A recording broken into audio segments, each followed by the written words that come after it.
Hi everyone, I've been thinking lately, I've shown you my videos of riding, I've shown you some show videos, I've even explained my bike to you, but I've never really told you about myself. I get questions quite often, so I thought I'll take the opportunity to do this video and let you guys know a little bit more about me. I posted on my Facebook fan page, which is @Clarkson, asking you guys what would you like to know. So I wanted to get straight to the point rather than just talk about stuff which you guys find boring. And I've had some really good questions, so thanks a lot for you guys for taking the time to ask them. I'm gonna dive straight in. Okay, we have Rory Simple. He asks, I think you should start with the first time you can remember riding a bike and going on from there. I don't remember what it was exactly. I remember it had little tiny, I think there must have been 18-inch wheels. It had stabilizers on it. And I remember that because I used to get stuck in puddles all the time and get muddy water all up my back. The other bike I remember from being young was this, again, little 18-inch wheeled bike, and it had a motorbike, MotoGP plastic fairing around it, and to me that was the coolest looking bike I'd ever seen. Okay, my Canadian friend AJ Wilkinson, he says, I'd like to hear about your early years. I don't know much about the clan and clean videos, also your competition years, but also be interested in hearing where do you see yourself in 5 to 10 years? Seems like you found a new hobby in filming. Okay, so my early years, I guess I started riding when I was about 13, 14. I did my first ever competition back in 1998 when I was 14. He wants to know about the clan. The clan is another demo team I ride with alongside Drop and Roll.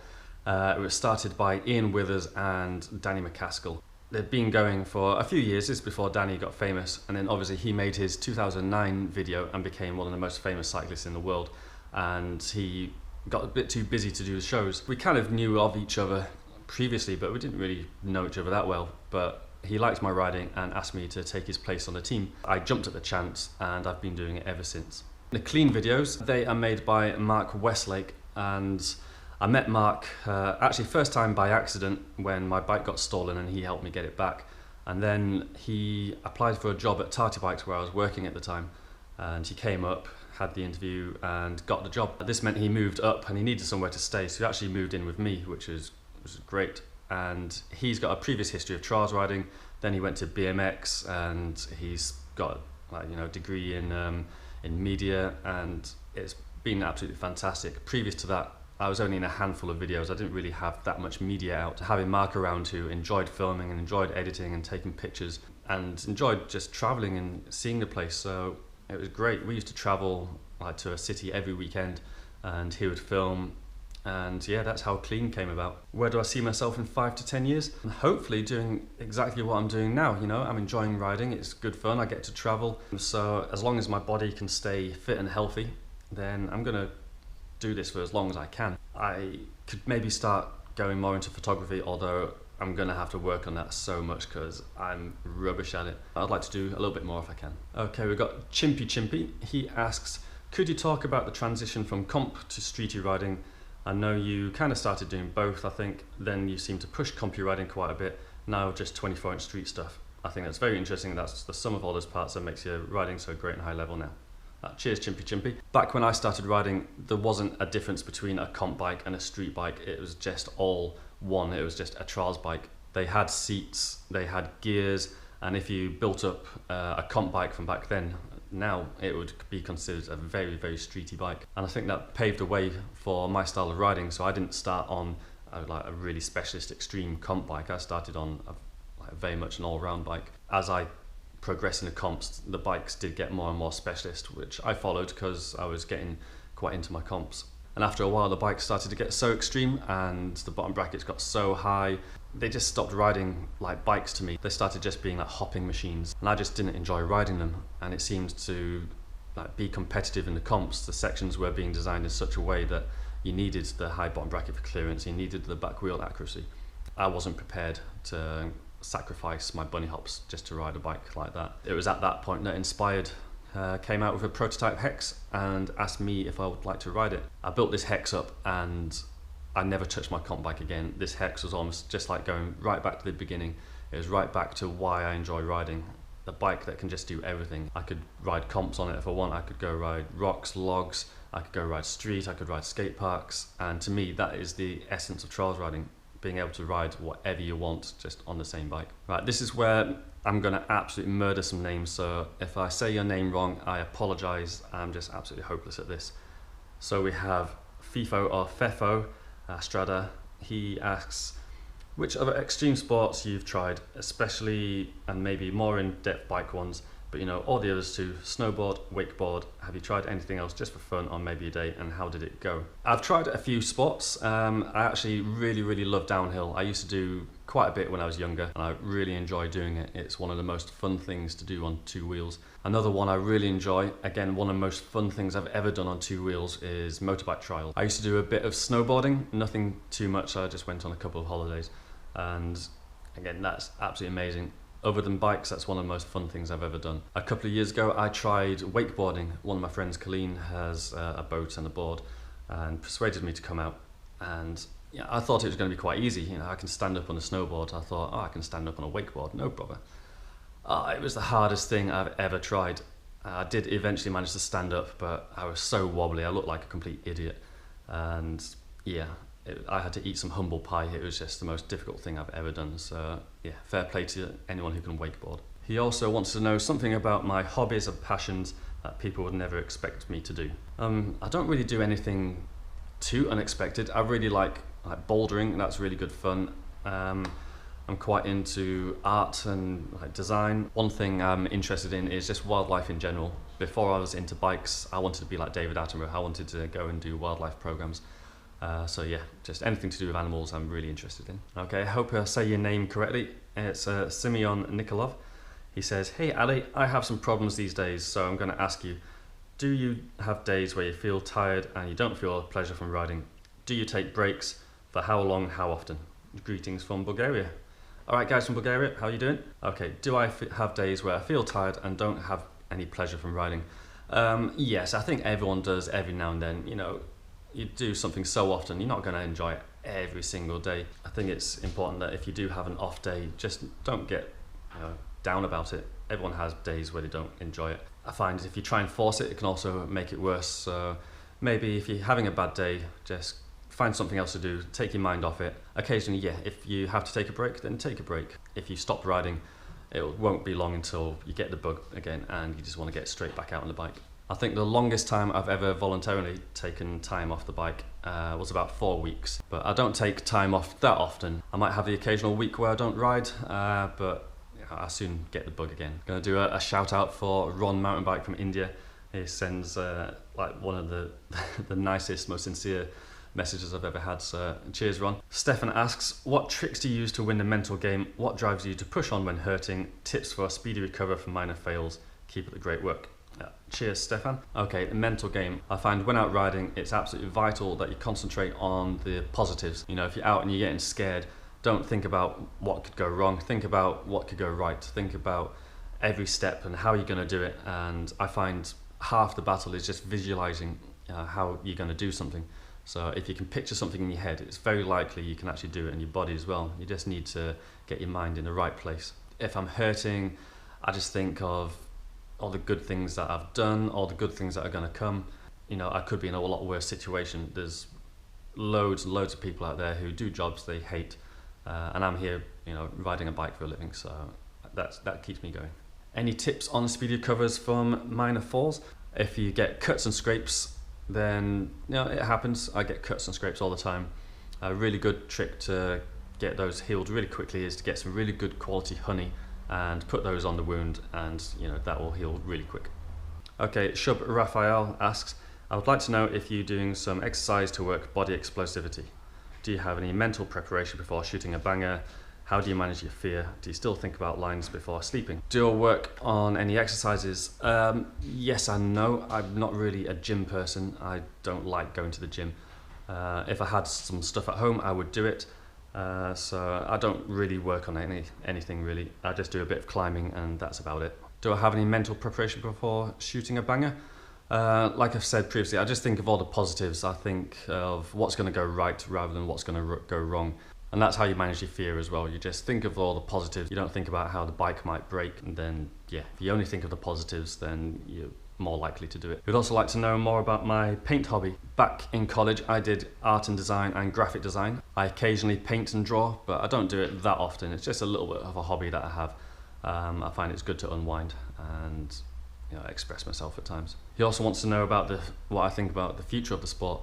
And one thing I'd love to see is more speed trials events. You have riders head to head on a course, and the fastest person wins. I think that's an absolutely brilliant way that street trials could go. Okay, we've got Alex van Rensburg. He says, do a body check. We want to know what length legs you use, what fuel you eat, your arm strength, etc. I guess my legs are from end to end. I really like anything with sweet potato in it, and I'm experimenting with all kinds of ingredients in stuffed peppers, which are tasty. Arm strength, I'm not too sure. I guess adequate to do the job. There's probably stronger people out there, there's probably weaker people out there, so I'm happy with it. Okay, Joe Gatrill asks, hi Ali, have you ever got so scared or injured you thought about quitting or lost confidence? Yes, I guess so. There's one time I broke my foot and it took so long to recover, I didn't think I was going to be able to ride again. That was a bit scary, I hated that.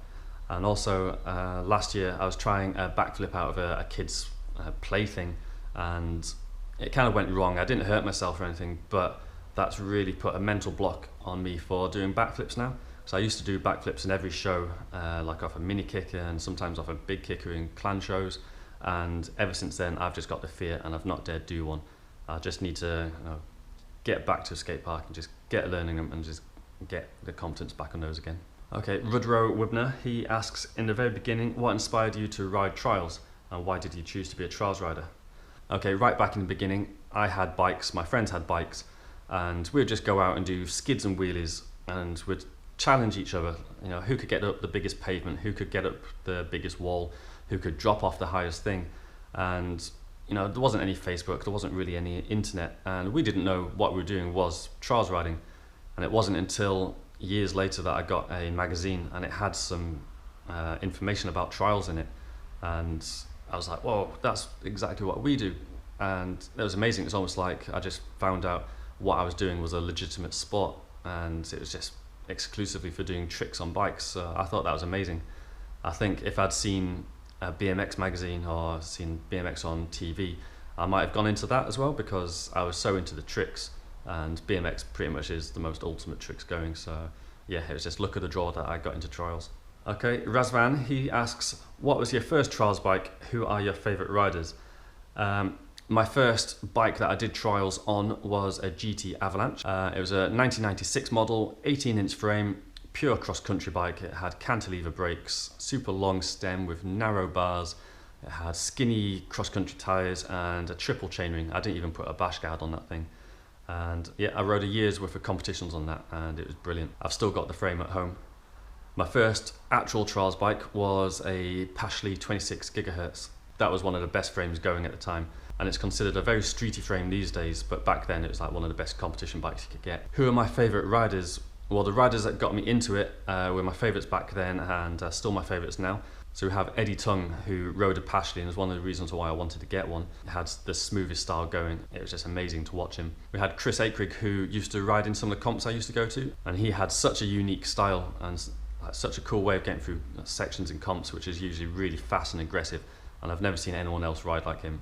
And he's still up there today with like one of the better riders in the world. The other riders who have really inspired me and I looked up to then, I still look up to now, Martin Ashton and Martin Hawes and Hans Ray. They were the ones I always saw in MVUK, and they're the ones that I always wanted to be like. I always wanted to be in the magazines like them. Other favourite riders, someone I used to ride with all the time and we lived together for a little bit was Aaron Yolo Cook. We used to ride together so much and really pushed each other, and I think if you'd see our riding, you'd see actually we're quite similar. Another rider that I think helped with my style of riding was Stan Shaw, who worked at Tire Bikes with me.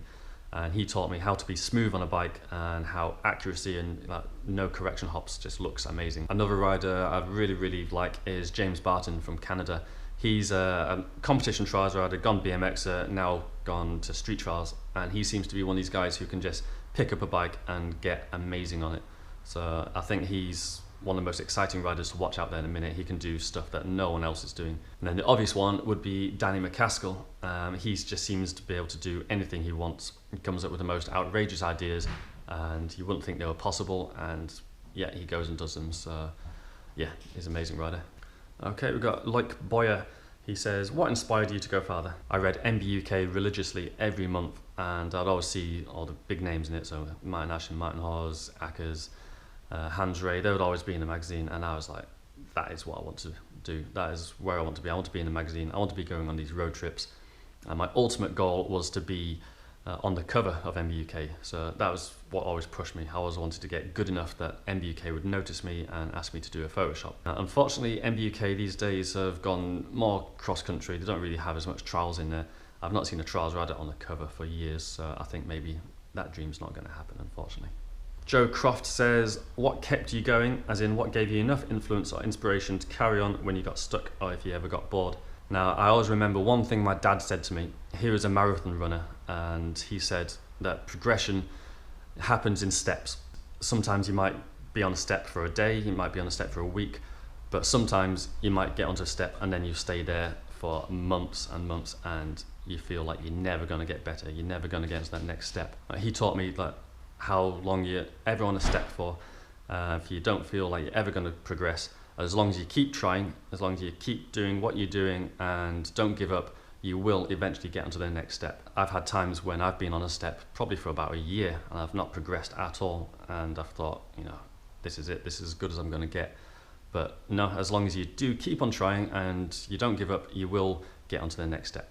Okay, Jens Ulrich Koch, he says, tell about when you're beginning in trials riding, your training methods, exercises in these times. We didn't really do that much training. All we did was go and ride our bikes. And I think one of the best things any beginner can do is just ride as much as possible. And if you can, find someone better than you to ride with. I think what really helped me was riding comps, because I could go and see some of the best riders in the world just, you know, feet away from me doing some incredible riding. And I think that's invaluable. That's like, you can't buy help like that. And also riding the rocks, uneven ground, really helped with balance and control. A lot of people these days, I think, just ride walls and 90-degree edges. They don't really have as much bike control. So I'd say my top tips, if you want to get better, just ride as much as possible. If you can, ride with people better than you, and also ride everything. Ride rocks, ride horrible shaped stuff. Go and, if you want to ride comps, go and ride comps. Ride skate parks. The more you ride, the more range, the more control you're going to get, and the smoother your riding will be. Okay, Rui Perez, he knows about my love for cats. So he says, you have to explain to us your natural love for cats. Okay, I've got two answers for this. We've got a bit of a sad one and then just a happier one. The sad one is I suffered from depression quite a bit in my teenage years. I had a pet cat which I'd had when I was 5. Now, she was amazing. She was called Tansy, and she would sleep on my bed every night. And even when I was feeling the lowest I've ever felt, she would come and sit on my lap and purr away, and she would always make me happy. So ever since then, I've just really liked cats. The other reason is they're just so cute. I mean, look at the little paws and the little nose and the whiskers. How can you not like cats? They're just the most cutest, fun little entertaining fluff balls in the world. Continuing the cat thing, my friend Adam Bessel says, on average, how many times per ride do you stop to stroke a cat? Not often enough. Unfortunately, loud bikes tend to scare cats away. If I had it my way, I'd stop probably every 10 minutes and stroke a cat. I think the most I've ever stroked cats on a ride was probably twice, and that was actually up in the Isle of Skye, and that was a really good ride. Another friend of mine, Nick Goddard, he says, what's been your favourite comp you've ever ridden? Alicia in the countryside. Cool, okay, one of my favourite comps, and that was the French round of the World Championships, which I ended up winning. And I was really, really surprised. I was not expecting to win at all. And that was an absolutely brilliant day. My parents were there, I was up on the podium, and yeah, that was absolutely amazing. So that was probably my favourite comp I've ever done. Okay, I hope I say your name right. We've got Ebby Blomsken Larsen. Asks, what is your favourite trick? I guess my favourite trick, it's nothing too fancy. I just really, really like bunny hops. To me, they're the most fundamental trick you can do other than track stands. They're just open up so many possibilities. They allow you to get into places that you wouldn't otherwise get into. They help with every other type of riding, and I just love its simplicity. It's just the most simple thing, just jumping your bike off the floor. and I find it really fun just to try and do it as high as possible. I love how it feels, I love the look of them in photos. So yeah, just a plain simple bunny hop is my favourite trick. Okay, Jack Hurd, he asks, what is the worst injury you've had from riding, and where is the best place you've ridden your bike in terms of spots to ride? Injury wise, I've had two notable ones that absolutely sucked. The most painful one I had, but actually one of the most quickest recovery times, was breaking my collarbone. That was only maybe 4 weeks until I was on the bike again. Although it was painful on the bike, I could actually ride. But when I actually did the break, I thought I was going to faint. That was the most painful thing I've ever done. As for the actual worst in like seriousness, here's a video of it actually. And I was up on this log and I was going to drop off it, and it kind of just started to rain a little bit, but I was going to do the drop off anyway, and I thought I'd stall it on the back wheel, kind of keep it there for as long as I can. My back wheel slipped off, and when my bike hit the floor, my foot slipped off the pedal and accelerated so hard into the floor, I broke one of my metatarsals. The type of break I got was a Lisfranc fracture, which is, you know, they can be pretty serious. It took them a long time to actually find out what I'd broken because it didn't show up on the x-rays. I had to get a CAT scan. I was in a cast for about 8 weeks, then I was in a moon boot for about another 8 weeks, and then it was probably another a few months after that until there wasn't any pain at all. So that was the longest recovery time I've ever had for any break. As for my favourite spots to ride, I'm going to split this into two. So we've got street and natural. Street wise, it's got to be Barcelona. I don't know what those architects were on when they were building that place, but I wish I'd come over here and build some stuff. There's just the best riding spots I've ever seen around every single corner. As for natural spots, where I grew up in West Yorkshire, in a town called Hebden Bridge, which, fun fact, is the lesbian capital of Britain. It's true, you can Google that. We had some of the best riding spots on our doorstep, just like minutes away from my house. I had places like Addingham Moorside, Shipley Glen, Blackstone Edge, Bridestones, and these are all like world level places. But one of my favourite places that I'd love to go back to is Bouthier in France. The rocks there are nice and round, they've got kickers, they've got roll downs, there's run ups to stuff. So yeah, I really actually want to go back there again as soon as possible and make a video. Okay, Austin P, he says, if you're not riding a bike all your time, what would you do with your time? I actually have no idea what I'd be doing. I'd like to think I'll still do something active, so maybe I'd be a climber or a runner or something. Maybe I'd be doing more art stuff, so an artist or a graphic designer, so who knows? Okay, Stuart McKechnie, he says, what does the wee devil in your head say when you're between having cocked it up and hitting the ground? A lot of the stuff isn't repeatable, but most of the time he's like, oh crap, you idiot, you've done it again. Okay, another friend of mine, Luke James Livesley, he says, what keeps you going mentally as a rider that's been around for so long, and as trends come and go, what motivates you about the newer generations of younger riders in all aspects of our sport? It's just my love for riding bikes. I just find anything with two wheels just so fun. I mean, there are days when, you know, you get a bit fed up, but in the overall sense, it's just so enjoyable. I get motivated by plans for the future, so I'm getting motivated by these vlogs, riding trips I'd like to go on, tricks I want to do, so all of that motivates me. As for the newer generations, I think that's going to be really cool as well. Street trials as it is now is still relatively young, and I think once people cross over to the BMX and the trial side and mix them together, that's when everything's going to become like really exciting. And a few riders are starting to do that already. Like I mentioned, James Barton in Canada, some of the riding he does is absolutely insane. Like, I've never seen anyone do anything like he's doing. So I think we've only just touched the surface of what's going to be possible in street trials. Cool, so I'm going to leave it at that. Thanks again for all the questions, guys. I really appreciate it. Potentially some live chat as well in the future, but I'll give you guys a heads up well in advance for that, so you can get your questions prepared.